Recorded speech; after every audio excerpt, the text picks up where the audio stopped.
Bonsoir monsieur, merci d'être sur Equinox Télévision. Bienvenue à Spécial Sénat, votre émission consacrée à l'élection sénatoriale au Cameroun annoncée pour le 14 avril de cette année. Pour cette autre émission, nous implémentons la deuxième formule de cette édition qui consiste à recevoir tout à l'heure une tête de liste d'un parti engagé dans cette compétition électorale.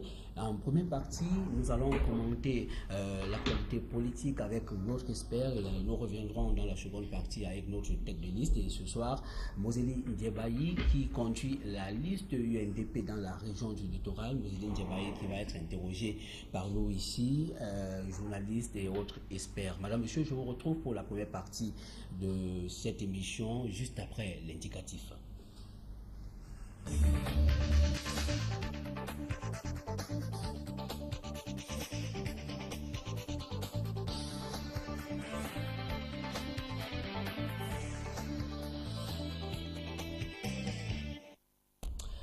Bonsoir une fois de plus, madame, monsieur, pour la première partie de cette aventure. Nous allons faire escale dans 3 régions du pays que nous avons choisies de par leurs particularités. Et pour en parler, pour en débattre ce soir, nous avons notre expert, Njoya Moussa, bonsoir. Bonsoir, Maroc Fénélan. Merci une fois de plus de nous revenir sur ce plateau. Vous êtes politologue. Alors, tout de suite, je vous propose qu'on aille dans la région de l'Est Cameroun, où on a jusqu'ici, où on a une seule liste, c'est la liste du Rassemblement démocratique du peuple camerounais qui a d'ailleurs été repêchée après le contentieux électoral. Est-ce qu'on peut dire aujourd'hui que dans cette partie du pays, c'est un scrutin sans suspense? Oui, surtout qu'à l'Est, on est passé très près de la catastrophe. Il faut se rappeler que toutes les listes qui avaient été engagées dans ces régions-là avaient été recalées au niveau de l'ECAN. Et que c'est vraiment à la dernière minute qu'on a admis la seule liste du RDPC qui jouit justement d'une majorité obèse absolue. Donc aujourd'hui on a plus ou moins assez demandé parce qu'ailleurs où des listes ont été recalées, notamment les listes RDPC, vous avez quelque peu le suspense, par exemple à l'ouest où le RDPC doit choisir notamment entre le SDF et l'UDC. Là, il y a quelque peu le suspense. Ou bien vous avez le match qu'il y a dans la Damawa, notamment entre l'UNDP et un certain nombre de formations. Par exemple, le Vouri, où vous avez le RDPC et l'UNDP, mais à l'Est, on peut dire que le match est joué. Pas de suspense. Parce que voilà, il n'y a pas de suspense, on risque d'avoir un 100%, surtout que le vote est obligatoire sous peine de déchéance pour les différents conseils municipaux. Ils sont obligés de participer à l'élection sénatoriale sous peine de déchéance. Alors, eu égard à ce cliché, celui que vous venez de brosser tout à l'heure, particulièrement pour cette partie du pays, est-ce que on peut dire que la campagne devrait s'effectuer tout simplement pour les besoins de forme? Mais oui, c'est d'autant plus que d'habitude, lorsqu'on a d'autres élections locales, notamment législatives municipales, renouvellement des organes de base du RDPC, bien que l'Est soit un bastion, un fief électoral du RDPC, le match à l'intérieur des différentes factions, des différentes composantes, des différentes instances du RDPC est souvent assez intéressant et plutôt très mobilisateur en dépit de ce qu'on peut croire. Mais pour ce qui est de l'élection sénatoriale, le mode des investitures d'abord, qui voudrait que les gens viennent déposer les listes, on les reçoit, vont transmettre au comité central qui allait transmettre au bureau politique pour que enfin le bureau politique décide. Même si on pense que c'est à la fin 1 ou 2 personnes qui ont véritablement décidé sur cette liste-là. D'abord le mode des investitures et ensuite maintenant le fait qu'on se retrouve premièrement dans une élection sénatoriale où les gens ne savent pas très bien à quoi pour l'essentiel va servir le Sénat. Deuxième chose, le mode de scrutin qui veut que ce soit les conseils municipaux seuls qui votent, ce qui va faire en sorte que parfois dans un village, vous vous rappelez lors des dernières législatives municipales, il y avait 400 circonscriptions communales où le RDPC était seul candidat. Mais vous voyez, pour ce cas-ci bien précis, mais dans ce cas-là, il y avait des campagnes, des meetings populaires pour remercier les militants et les encourager à aller voter davantage. Mais dans le cas d'espèce, ça ne sera pas des campagnes populaires. Vous avez vu, les instructions sont pareilles au SDF, au RDPC, à l'UNDP, on vous dit pas de meeting populaire, il faut cibler les conseils municipaux, ça doit être la campagne porte à porte, on doit repérer les grands électeurs pour aller vers eux et leur expliquer ce qu'il y a à faire. Donc tout cela fait en sorte que ça enlève de la saveur quelque peu à cette élection. Pas beaucoup d'enjeux. Oui, pas beaucoup d'enjeux, c'est d'autant plus, comme je le disais tantôt, les conseillers municipaux sont obligés d'aller voter. Ils vont aller voter une seule liste. Là, on se trouve essentiellement dans un cas de figure d'acclamation qui n'est pas toujours très élégant dans un contexte qu'on voudrait démocratique. Dans tous les cas, est-ce qu'il est possible aujourd'hui qu'avant cette échéance, qu'on puisse dessiner la configuration du futur Sénat? Ben, la configuration du futur Sénat, vu que le RDPC a déjà perdu d'office 14 postes, il leur reste 57 dans lesquels ils doivent compétir véritablement. Sur les 56 plutôt, il leur reste 56. Sur les 56 sur lesquels ils doivent compétir, ben, ils voudraient remporter la mise. Il est bien vrai qu'on peut penser, et nous en parlons tout à l'heure, à des votes sanctions, peut-être dans le Nord Cameroun, pour un certain nombre de considérations. On peut penser à une défaite par surprise du RDPC, bien que ceci ait un avantage de 2 voix dans le Nord-Ouest. On peut comme cela penser également à ce que les jeux soient assez difficiles dans l'extrême Nord. Mais d'ici à là, c'est d'autant plus qu'on peut espérer des replis identitaires ici et là, des votes sanctions ici et là, mais qu'à cela ne tienne, vu la discipline du parti qui est assez forte et fondamentale dans le RDPC, on peut penser qu'on est parti parce que le RDPC remporte ses 56 sénateurs, que l'opposition, notamment le SDF, remporte, puisque à l'ouest, où le SDF se retrouve seul avec l'UDC par exemple. Donc, on peut s'attendre à ce que le SDF remporte les 14 autres postes et que dans le jeu de nomination maintenant, on essaie de faire un peu d'élégance politique pour intégrer les de manière composée.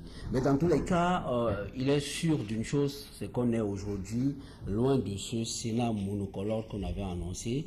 Déjà, le RDPC est non partant dans 2 régions.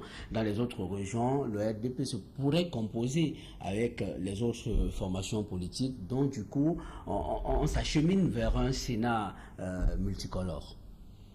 Oui, et cela crédite même davantage la thèse de ceux qui pensaient qu'il y aurait eu arrangement entre le RDPC et une certaine opposition qu'on croit d'appointance et de connivence avec le RDPC. Je vais par là indiquer le SDF et l'UNDP. L'UNDP qui était un allié déclaré, le SDF qui était un allié qui est présenté, du moins autant pour moi, par certains comme un allié souterrain du RDPC. Donc, cela crédite cette thèse-là d'un arrangement comme cela à l'UNDP pour faire démocratique à la fin.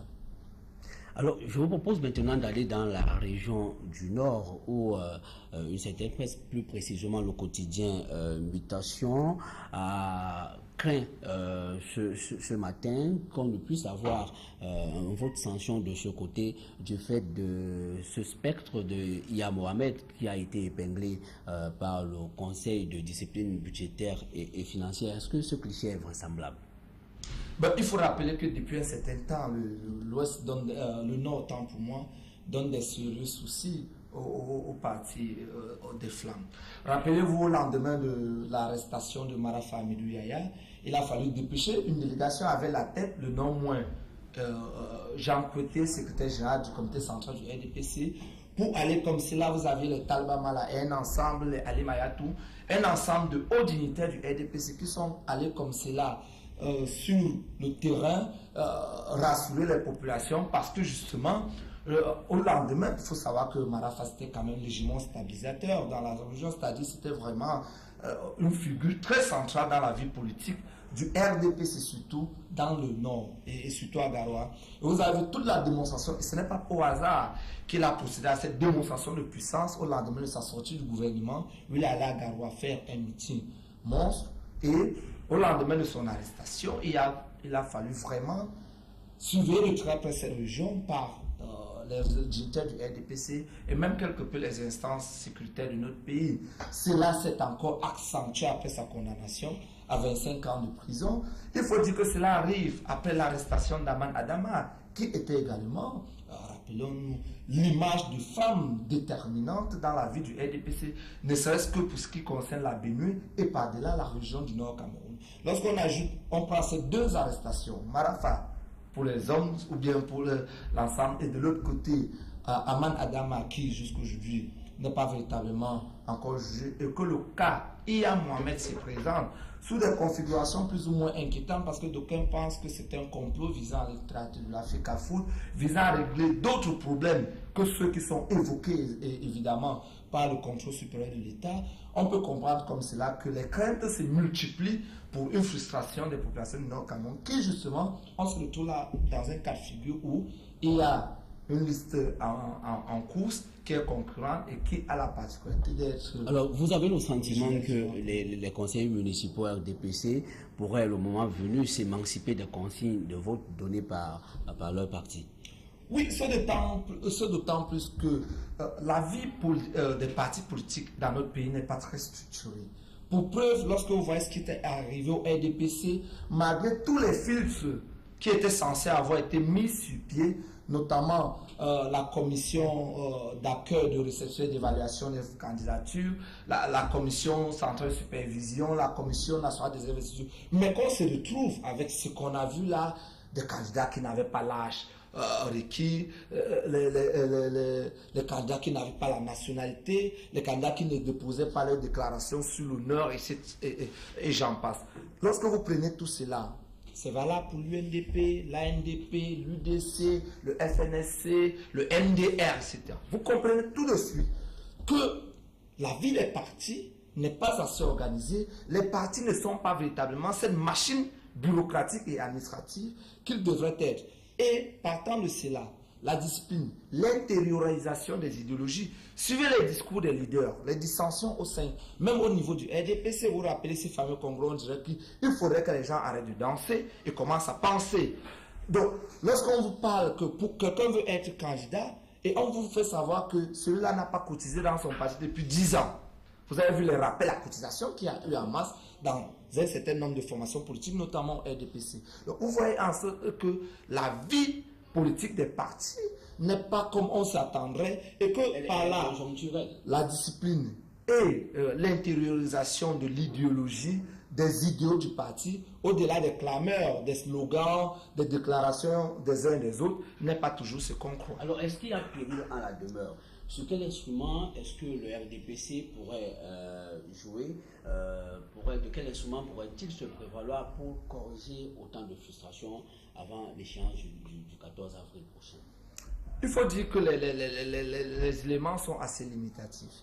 C'est d'autant plus que est limité, c'est d'autant plus que le Sénat a nourri tellement de fantasmes où vous avez vu un bon nombre de ce qu'on pouvait qualifier comme les hiérarques, les caciques du parti, aller vers le sénatoriat et être frustrés, voir leur liste rejetée. Le cas le plus singulier étant celui de Kavaye Djibril qui, comme par ironie, est le président de la commission régionale de campagne dans l'extrême nord. Mais il y a eu un certain nombre de personnes. Vous voyez jusqu'aujourd'hui, il y a des revendications. Par exemple, si nous prenons la liste du littoral, où des gens estiment que les composants sociologiques n'ont pas été respectés et qu'il y a eu une prédominance d'un certain nombre de tribus sur d'autres. Cela se voit partout. Et cette frustration-là, à l'intérieur du parti, a un effet de démobilisation. Qu'on le veut ou non, c'est-à-dire que les gens peuvent faire de l'autofrénage, les gens peuvent faire dans une campagne tiède et assez passive.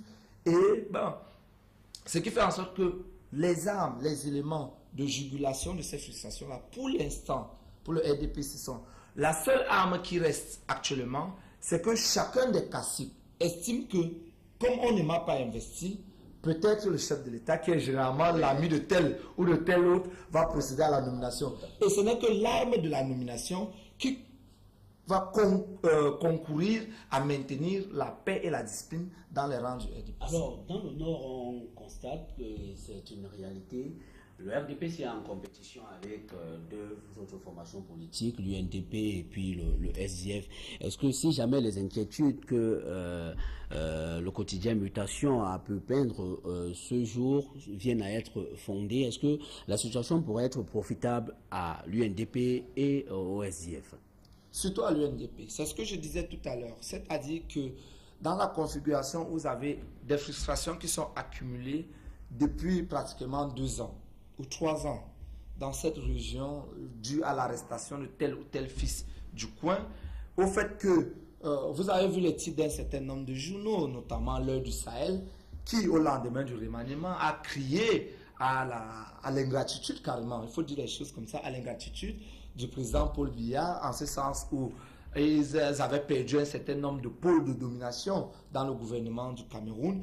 Lorsque vous voyez tout cela, c'est-à-dire depuis le remaniement, les arrestations, les inquiétudes qui pèsent sur Iya Mohamed, etc.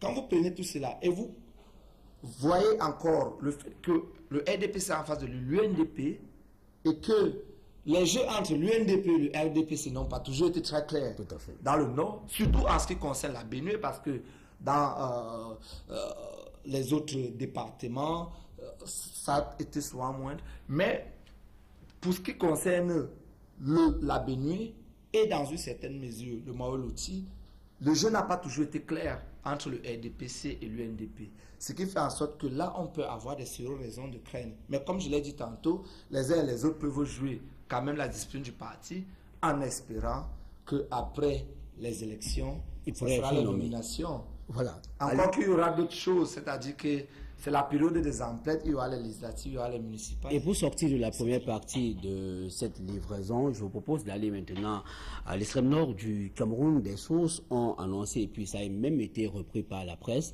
que le RDPC a enrôlé le maire UNDP de l'arrondissement de Maga, Ziglawandi, qui a été nommé président de la commission communale de campagne électorale. Est-ce qu'à ce niveau, peut-on dire que si jamais cette information est fondée, peut-on dire qu'il s'agit d'une méprise du pouvoir ou alors d'une manœuvre, tout simplement? Ben, je pense, méprise ou manœuvre, moi je préfère pencher pour la méprise parce que, rappelez-vous, on a déjà eu ces cas d'espèce, rappelez-vous aux sorties du congrès de septembre 2011, le congrès ordinaire du RDP, on s'est retrouvé avec des morts et un maire SDF sur la liste des membres du comité désigné au comité central. Donc, on peut tout à fait penser qu'on s'est retrouvé dans ces mêmes cas de figure. Mais ce qu'il y a de plus inquiétant, c'est que lorsque ces erreurs-là, ces erreurs de nom sont répétées au sein du RDPC. Le RDPC sort quand même d'une ce que Valentin Zinga a appelé quelque peu comme un camouflet, et que nous nous retrouvons dans un cas de figure aujourd'hui où le RDPC enrôle encore un maire. Précision a été faite aujourd'hui, ce maire reste maire UNDP et que par ailleurs, il va battre campagne pour l'UNDP dans la région de l'extrême nord. Donc il faudrait... Et ça pose encore le problème du fonctionnement des partis politiques. Lorsque un parti tel que le RDPC, qui est crédité d'être une machine administrative et bureaucratique vraiment importante, et qu'on se retrouve avec ce genre de méprise où on a l'impression qu'on ne maîtrise pas très bien la liste des candidats, la liste des membres, etc., etc. Ça commence à faire beaucoup. Alors je pense qu'il faudrait voir ces choses de plus en plus près. Est-ce que cela ne connote pas une sorte d'impréparation, une sorte de précipitation? Oui, moi je vais dire, tout le monde va à cette élection étant impréparé. Pour la simple et unique raison, M. Mahop Fénéon, si vous me suivez bien, il y a ce problème qui fait en sorte que, prenons le cas ne serait-ce que de la promulgation des listes électorales. Quand on voit les délais, on vous dit par exemple que les cartes d'électeurs doivent être distribuées 20 jours avant la tenue des élections sénatoriales. Vous voyez, on a même commencé la campagne, les gens n'ont pas véritablement encore leur carte. On vous dit que les listes électorales doivent être affichées dans les différents chefs-lieux communaux et départementaux 40 jours avant. Ce n'est pas vraiment le cas jusqu'à aujourd'hui. Donc, vous voyez que l'ensemble de ces éléments auxquels on se serait attendu, les élections, cette élection sénatoriale comme l'élection présidentielle a surpris tout le monde et tout le monde a été pris à dépourvu, d'où l'impréparation, surtout le caractère inédit de la chose, n'a pas véritablement arrangé les différents acteurs et entrepreneurs politiques. D'où ce qu'on constate maintenant, il y a beaucoup de méprise, etc. Mais il faut également dire, concernant particulièrement le RDPC, qu'ils avaient tout le temps pour préparer le congrès. Parce que le RDPC aurait très peu d'excuses que les autres. Parce que eux, ils sont au pouvoir, à la manœuvre. Ils sont à la manœuvre, ils sont au pouvoir, ils détiennent le calendrier électoral. On se sera attendu que ce soit les gars les plus près. C'est-à-dire, parce que dans le jeu politique normal, c'est tout à fait concevable qu'ils se concèdent entre eux et disent on peut aller aux élections quand? Quelles sont nos meilleures chances? Mais que le RDPC conçoive ces élections-là et il va de manière si dispersée, si amatrice, c'est quand même, ça laisse un peu perplexe. Merci Joya Moussa. Nous vous retrouvons tout à l'heure dans la seconde partie de cette livraison. Seconde partie dans laquelle nous allons recevoir notre tête de liste, le candidat Moseli Ndjebayi qui représente la liste de l'UNDP dans la région du littoral. C'est juste après l'indicatif.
Voilà, retour sur ce plateau. Madame, Monsieur, merci de rester des nôtres. Frédéric Bungu, bonsoir.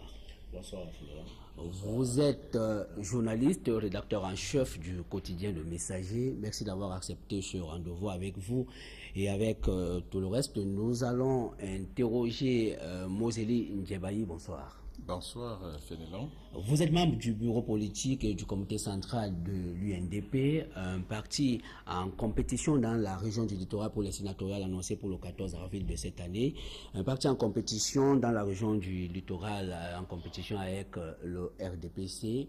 Vous êtes tête de liste. Merci d'avoir accepté ce rendez-vous. Merci également à vous de m'avoir invité sur ce plateau pour donner la position de l'UNDP par rapport à cette importante élection. Voilà, d'entrée de jeu, il faudrait qu'on se rassure.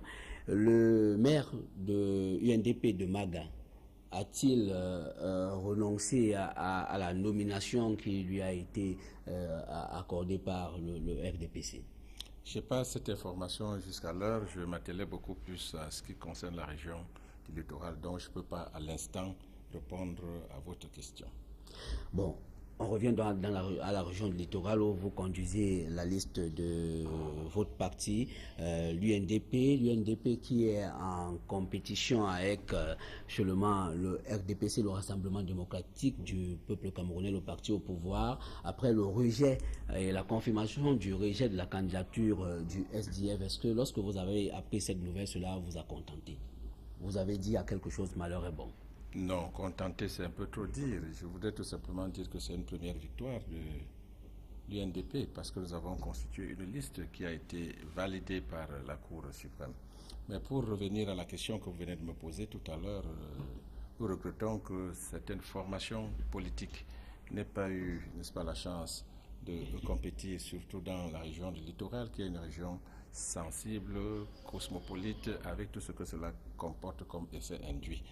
Nous regrettons que le SDF ne soit pas présent, c'est un parti que nous respectons. Nous regrettons que l'UPC n'y soit pas, pourquoi pas l'UDC et les autres formations politiques. Qu'à cela ne tienne, aujourd'hui nous sommes face à un autre parti politique, le RDPC, et comme vous le savez, c'est les deux listes. Bien évidemment, pas du tout, c'est le parti au pouvoir.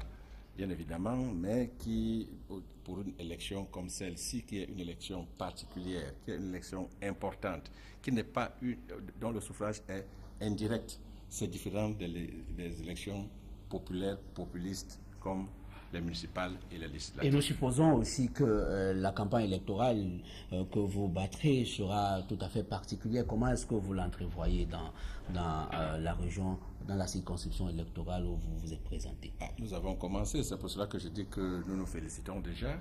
C'est la raison pour laquelle Son Excellence M. Bello Gouba Maïgari, président national de l'UNDP, a fait une descente le samedi dernier 30 mars ici dans la région du littoral pour encourager et féliciter la liste que l'UNDP a investie pour la sénatoriale du 14 avril 2013. Alors, Président, un coup d'œil rapide sur votre liste. Faites apparaître 2 noms de femmes sur les 14 noms. Actuellement, il y a un débat autour de la représentation sociologique et le débat sur le genre. Est-ce à dire que les femmes à l'UNDP n'ont pas la capacité de devenir sénateurs dans votre parti? Je voudrais vous rappeler qu'au regard de la loi, nous constituons une des listes des meilleures, des listes phares. Pourquoi 2 femmes? 2 femmes, 14. Bien sûr. Cela représente déjà de par la loi plus de 30% dès lors que vous êtes titulaire. Le reste, faites des calculs. Alors, Président, d'aucuns disent que vous êtes entré un peu par effraction en politique dans la foulée des années de Braise en 91. Vous revendiquez aujourd'hui 24 ans, si mes calculs sont bons, 24 ans de militantisme à l'UNDP. Après un passage, on va dire, éphémère comme conseiller municipal, quels sont les faits d'armes que la tête des listes de l'UNDP peut revendiquer pour pouvoir fédérer les suffrages au soir du 14 avril?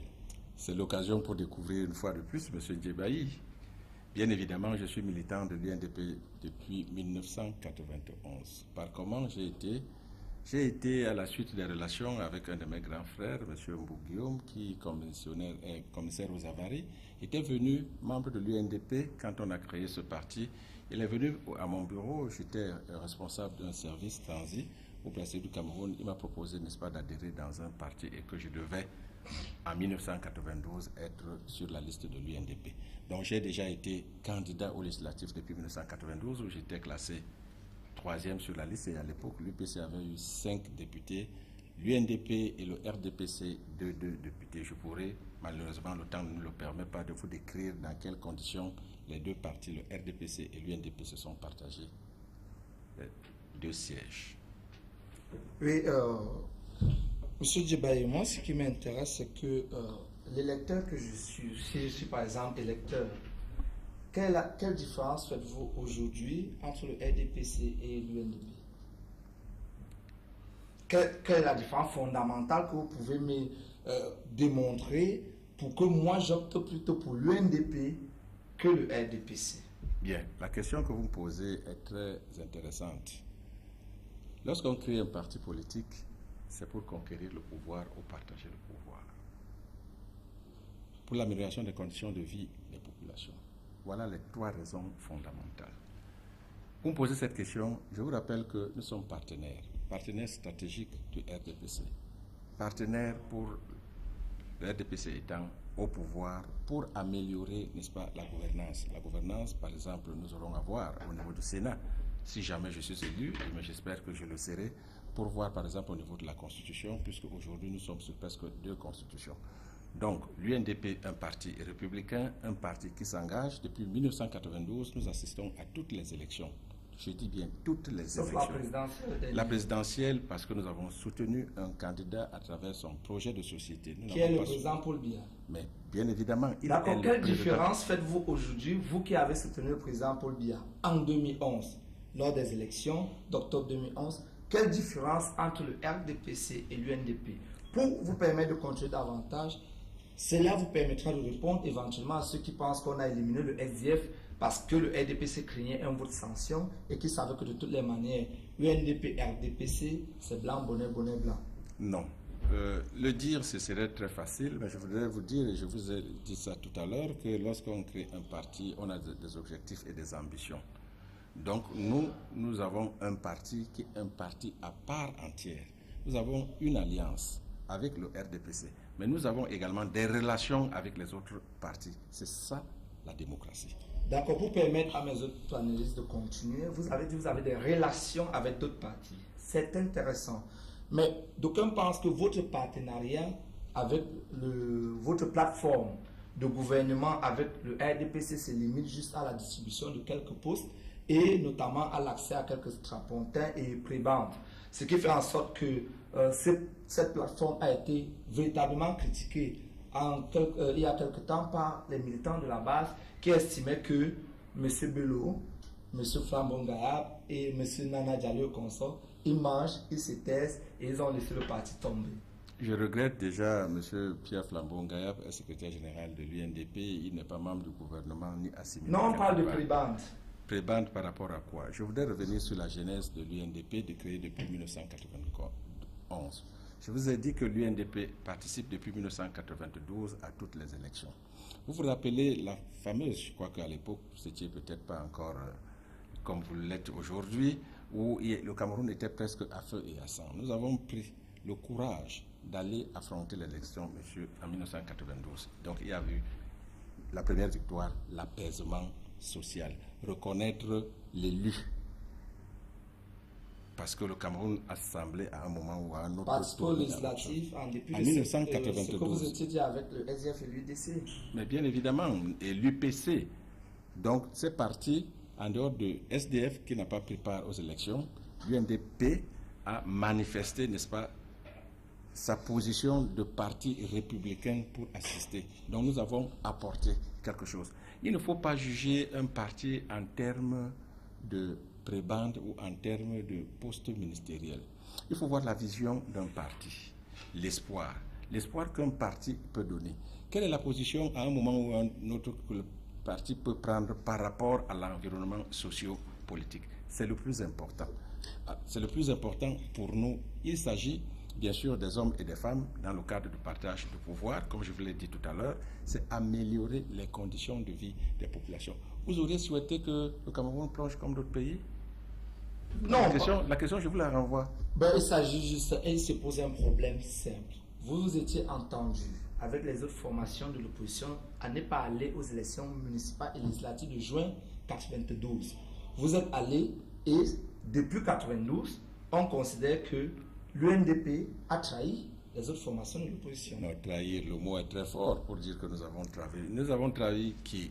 Je vous ai dit tout à l'heure qu'on crée dans tous les cas, l'UNDP fait des objectifs et de la cohésion. On a la cohésion sociale, c'est le terme. La cohésion, l'entente, la paix, l'apaisement pour un Cameroun libre et pour agir ensemble. Tout à fait. Avant de revenir sur le rôle que l'UNDP pourrait jouer dans le futur Sénat, moi je reviens à la liste UNDP dans la région du littoral. Alors, qu'est-ce qui fait vendre cette liste? C'est Moseli Ndjebayi, tête de liste du haut de son expérience politique, ou alors c'est l'assise que ce parti pourrait revendiquer dans la circonscription électorale? Bien évidemment, cette question que vous me posez me semble être une très très bonne question.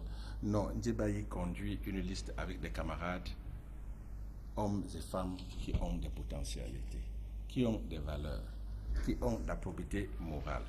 Il faut leur donner la possibilité de s'exprimer, de rapporter auprès des populations, de rapporter les préoccupations des populations.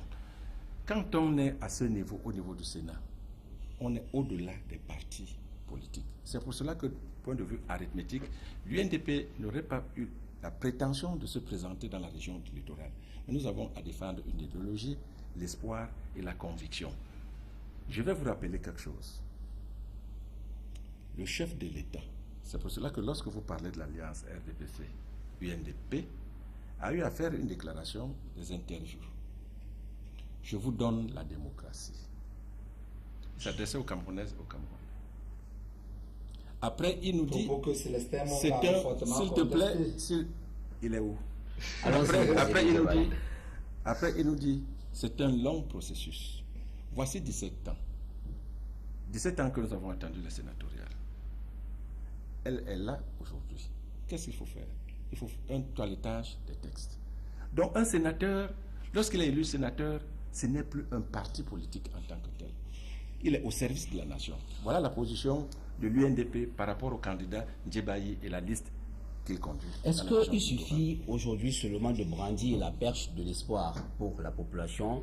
Est-ce que vous avez pris le soin pour la circonscription, votre circonscription, de baliser le terrain à l'avance pour qu'aujourd'hui vous puissiez prospérer dans votre investissement? Parce que la circonscription électorale du littoral est assez vaste. Investissement. Est-ce que vous allez la découvrir à l'occasion de ces sénatoriales ou alors, dans le temps, longtemps avant, vous vous êtes déployé dans cette partie du pays? Parmi les deux listes en compétition, comme on dit généralement, vantardise à part, je crois être le mieux placé en connaissance de toute la région du Cameroun et plus particulièrement de la région du littoral. Je connais parfaitement l'ONCAM pour y avoir travaillé parce que mon père, mon oncle étaient médecins, donc tout l'ONCAM. Je connais tout le Mungo parce que mon père, mon oncle y a travaillé. Je connais EDEA où je suis natif peuple. Je suis d'une CAM, comme je vous l'ai dit, et pour ne pas parler de Vouri, où je suis tout le temps avec toutes les compositions sociologiques. Allez demander à mes frères de l'Ouest, qui est M. Ndjebaï. Il vous dira qu'il est un débrouillard comme nous, il est dans les petites tontines, il est ceci, cela. Allez de l'autre côté, on va vous dire que tous les événements culturels, sportifs, d'animation, de contribution, d'aide et autres associatifs, vous trouverez la personne de M. Ndjebaï. M. Ndjebaï n'a jamais eu à céder à une responsabilité quelconque. Les efforts, toutes sommes personnelles pour être là où il est. Donc, je suis un créateur de services et de biens.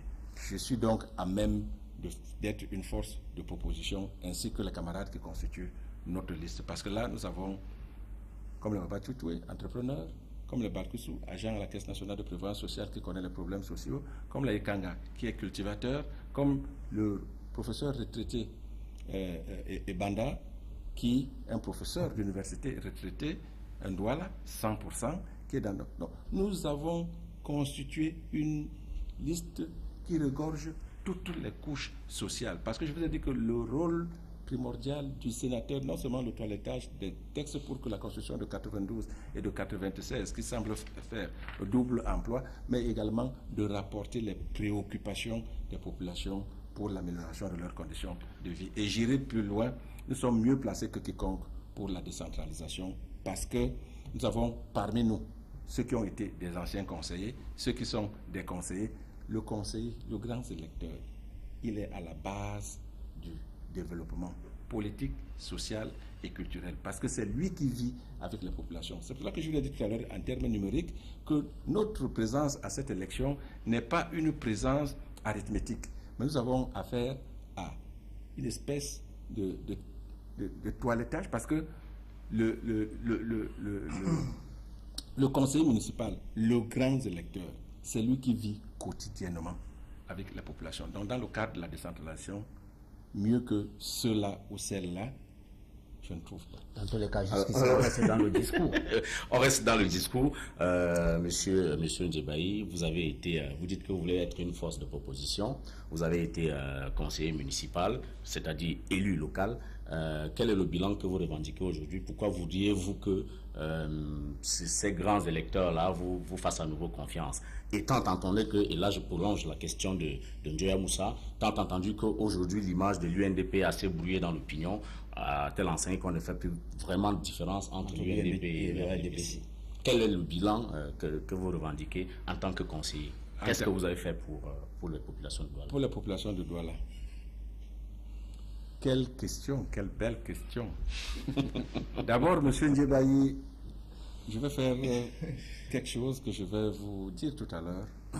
Je vous ai dit tout à l'heure un créateur de services et d'emplois pour la relance économique.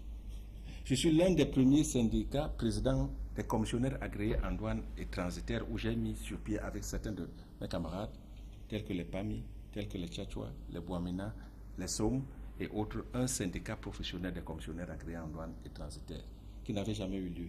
J'ai exercé pendant plus de 12 ans. C'est pour ça que j'ai été tour à tour, de par la volonté de mes confrères, présidents du premier syndicat des commissionnaires agréés en douane et transitaires. Lorsque vous voyez les douanes faire des recettes aujourd'hui ou les services des impôts. J'irai plus loin pour vous dire qu'en 1991, M. Bamal, pour ne pas le vanter, Nga Koumda et moi, c'est ce jour-là que M. Talba Mala a été nommé. C'est nous qui avons formé la première grille pour l'harmonisation des tarifs qui font l'objet de la perception de la TVA. Et c'est ce même jour qu'il a été nommé, sans compter les protocoles et autres. Donc sur le plan social et autres, je crois que je suis amène à mêler. Vous me posez maintenant la question de savoir. J'ai presque fait la confusion entre le président, le maire à Douala deuxième. Je me retrouvais comme conseiller à Douala deuxième qui était en partie devenu par le SDF et le RDPC. J'étais stabilisateur. Stabilisateur parce que chacun voulait à peu près, de par mon expérience d'avoir exercé dans une grande entreprise de la place et occupé des hautes responsabilités, je leur appelais par exemple dans le cadre des finances ce qu'il avait lieu de faire.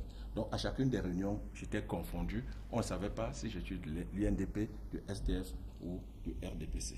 Voilà le rôle que je compte jouer en tant que personnalité qui a des potentialités qui pourrait faire mieux, bien évidemment, avec la liste que je conduis, parce qu'elle n'a pas été faite au hasard.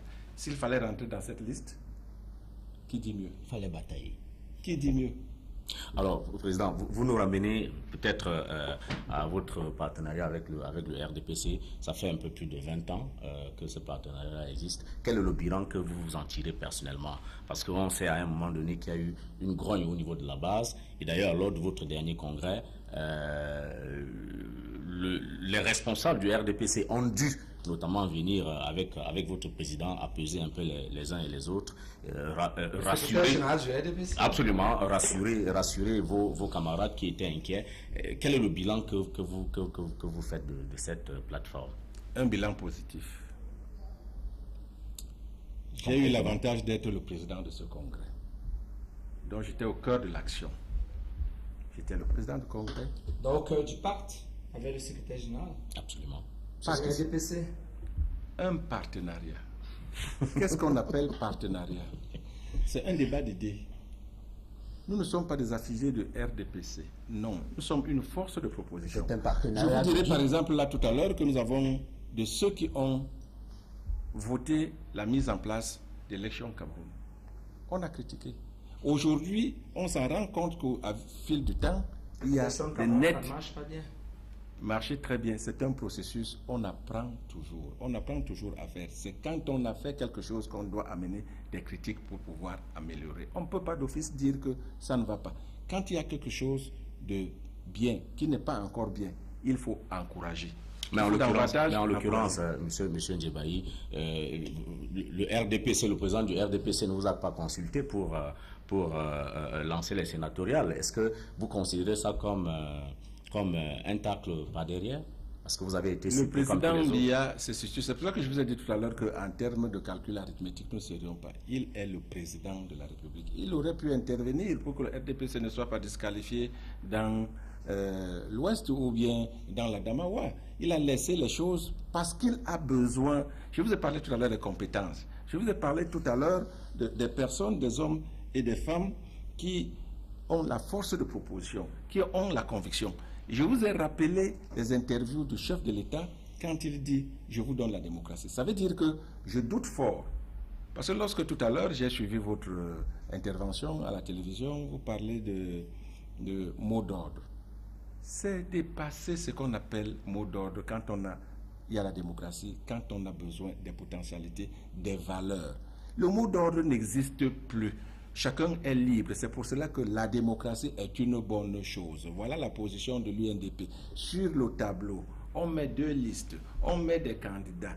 Quels sont les plus valeureux à même de nous apporter en plus quelque chose? C'est de ça qu'il s'agit. Il ne s'agit pas qu'un président de la République se lève ou se leva pour dire je vous donne le mot d'ordre d'aller faire ceci, cela. On n'est plus... Alors, est-ce que vous parlez de l'UNDP ou alors du RDPC? De tous les partis politiques. Est-ce que ça veut dire que l'UNDP n'aura pas des consignes de vote là où il n'est pas engagé? Là où votre parti n'est pas engagé? Il vous souvient qu'il y a eu des élections où nous n'avons pas soutenu le président de la République pour dire bien que nous soyons au gouvernement. Non, la question... Ça, je vous le dis. Je vous rappelle, je vous le rappelle. En 2011, vous avez donné une consigne de vote. Bien sûr. D'accord. Mais vous êtes sûr que tout le monde a respecté? Peut-être en 2013, c'est dépassé. Est-ce que là où vous n'avez pas de liste, vous ne donnez pas de consigne de vote? Nous sommes à une élection sénatoriale qui est complètement différente d'une élection présidentielle. On a très bien compris, M. Ndibaye. Non. Mais est-ce que l'UNDP va donner des consignes de vote là où le parti n'est pas engagé? Oui Là ou non? où le parti n'est pas engagé. Tout à fait. Là où vous n'avez pas présenté des listes. Là où nous n'avons pas présenté des listes et que nous avons des conseillers. Absolument.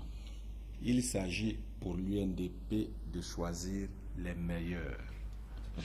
Il Donc, chaque s'agit conseil pour municipal va l'UNDP faire de choisir les meilleurs. Qui décide Le le meilleur? sénateur, Le parti ou bien le... c'est les valeurs des hommes et des femmes qui vous ont. Donc, chaque conseil municipal Alors, de l'UNDP va vous faire êtes ce un qu'il parti veut. politique sans discipline alors? On ne peut pas dire que nous sommes Sans pas directive. disciplinés. La preuve, nous avons été le parti qui a obtenu, si je peux le dire, 20 sur 20, parce que presque toutes les listes ont été recalées. Et là, c'est la première victoire. Donc, les deuxièmes victoires, ils seront parce que nous sommes dans la surface de réparation. Peut-être faudrait J'en suis persuadé que nous allons aussi marquer. rappeler que vous n'avez pas présenté beaucoup de listes aussi. Ah non, nous avons 4 listes. On a présenté au total 6 listes. Posez-moi la question de savoir, parce que je faisais partie de la commission d'investiture. Pourquoi les autres listes n'ont pas été retenues? Juste pour des retards, parce qu'au moment où il fallait payer la caution, les banques et le trésor avaient déjà fermé. Le jour suivant, c'était un samedi, ce n'était pas ouvert. Et il y avait donc la recevabilité des dossiers. Donc, on n'a pas pu faire établir les quittances. Ce n'est pas parce qu'il n'y a pas eu de l'argent, c'est pour cela que, du point de vue administratif, l'UNDP doit le manquer dossier... d'argent. S'il vous plaît. Soit on paye individuellement, soit on paye collectivement. Je crois que ça, c'est un débat qui est déjà dépassé. Mais les autres listes qui ont été retenues, les 4 autres, à savoir l'extrême nord, le nord, l'Adamawa et le littoral, nous avons déposé un recours auprès de la justice. Il fallait tout simplement enlever un dossier et demander à remettre un autre. Donc nous sommes premiers en termes d'organisation. Nous sommes les premiers à lancer, n'est-ce pas, la campagne. Je vous ai rappelé tout à l'heure que le président national de l'UNDP était ici déjà dès le 30. Nous sommes les premiers à faire valider nos outils de propagande auprès de l'ECAM, puisque nous les avions déjà introduits dès lundi. On nous a fait des observations. Nous venons de les mettre complètement à jour. Donc demain, dès 6 heures, nous serons le premier parti à avoir des affiches presque dans toutes les mairies. Et nous allons nous y déployer. Donc, nous sommes meilleurs Alors, je en voudrais termes pour sortir d'organisation. de cette seconde partie de cette émission, revenir sur le rôle du Sénat. Est-ce que vous pensez sincèrement que le Sénat va apporter une plus-value dans les institutions à mettre en place pour la dévolution du pouvoir au Cameroun? Merci que cette question me soit posée, Pénélon.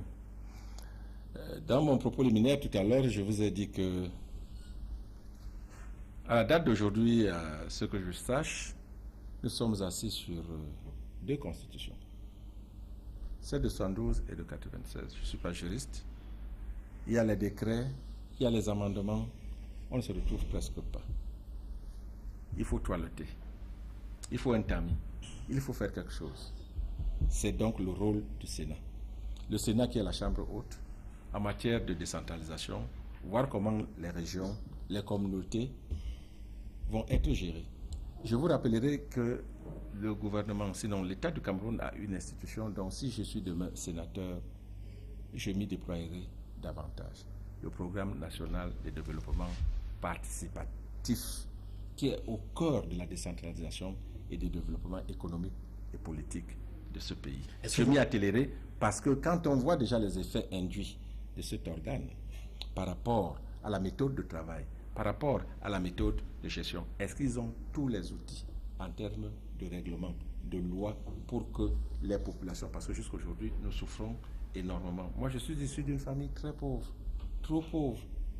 Donc, si je suis à ce niveau, je dois regarder ceux qui ont grandi avec moi, ceux qui sont avec moi. Je vais donc batailler pour que chacun essaie de se retrouver d'une manière ou d'une autre.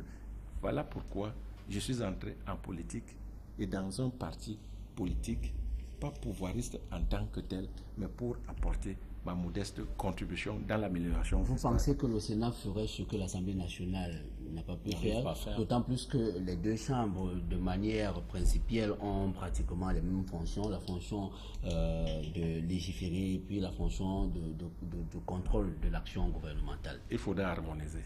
Et encore, Fénélon, en termes harmoniser. d'animation politique, il me semble bien que l'Assemblée nationale peut même refuser la lecture, une lecture faite par le Sénat. Donc, vous n'avez pas quand même dit que le Sénat va tout. C'est pas une panacée qui va régler tous les problèmes, M. Ndiaye. Non, mais un organe. Mais c'est sûr, c'est un organe ou une institution. Non, c'est pas important, le mot est un peu trop fort.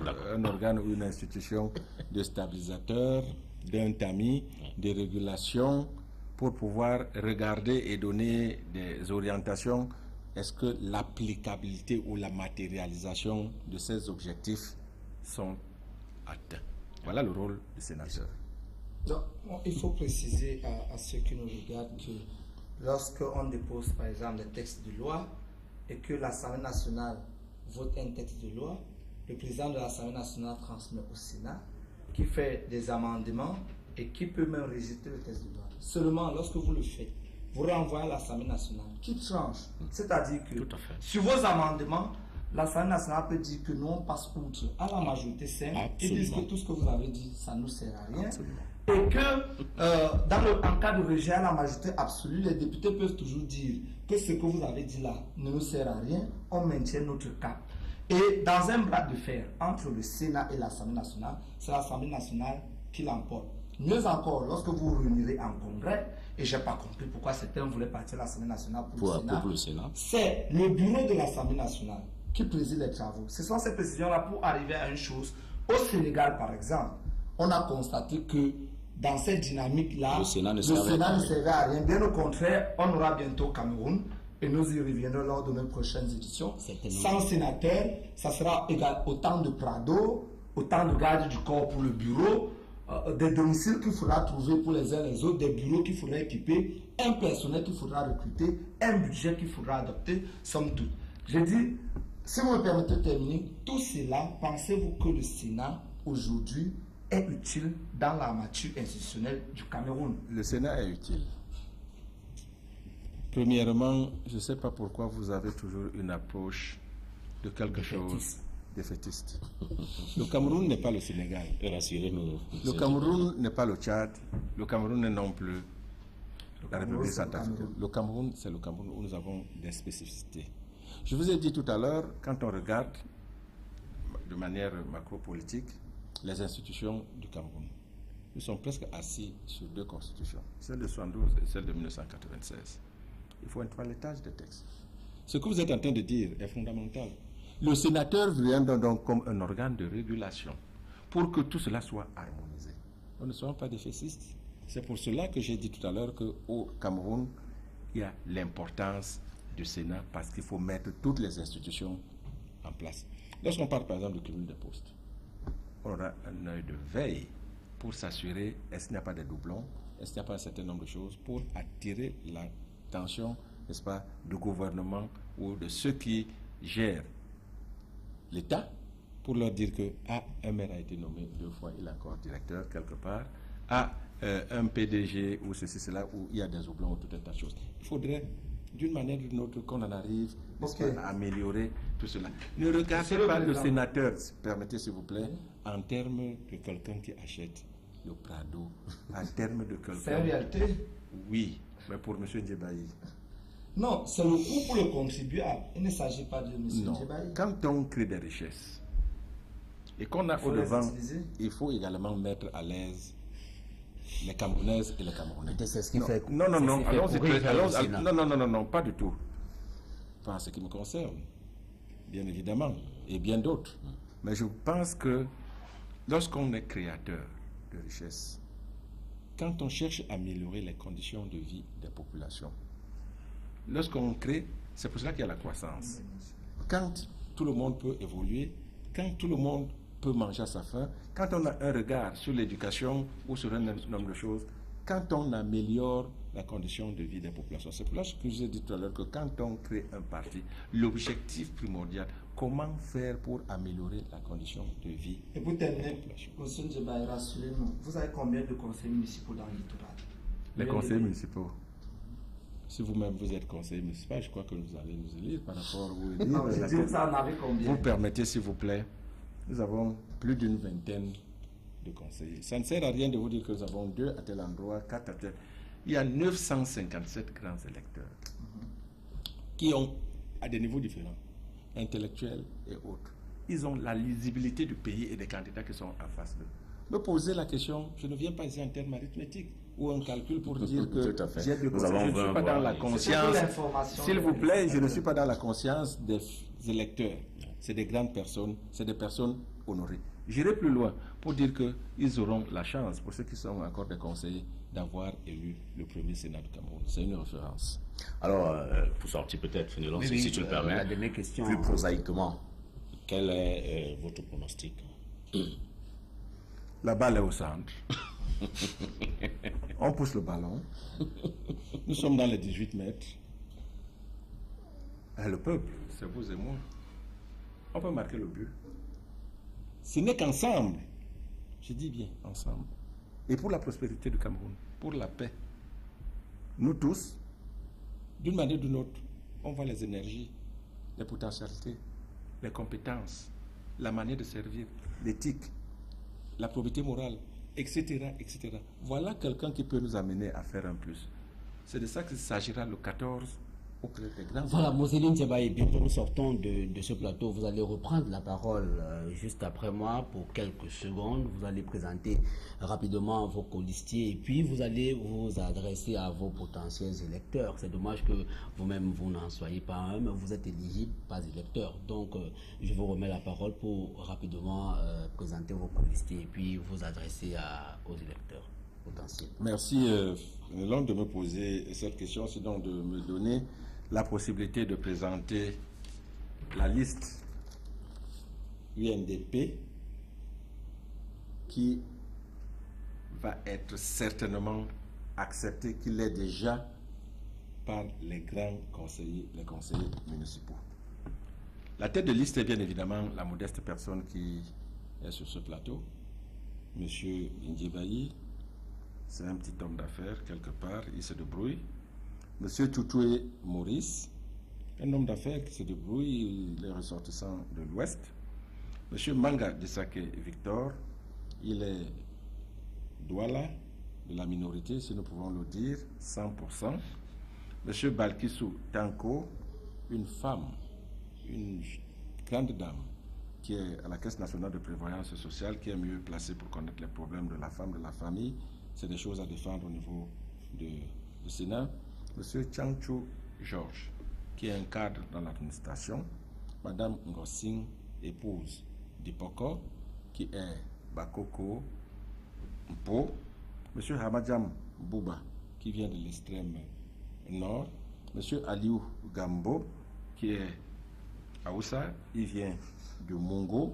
Monsieur Ebanda, le professeur René Ebanda, qui est un Douala 100%.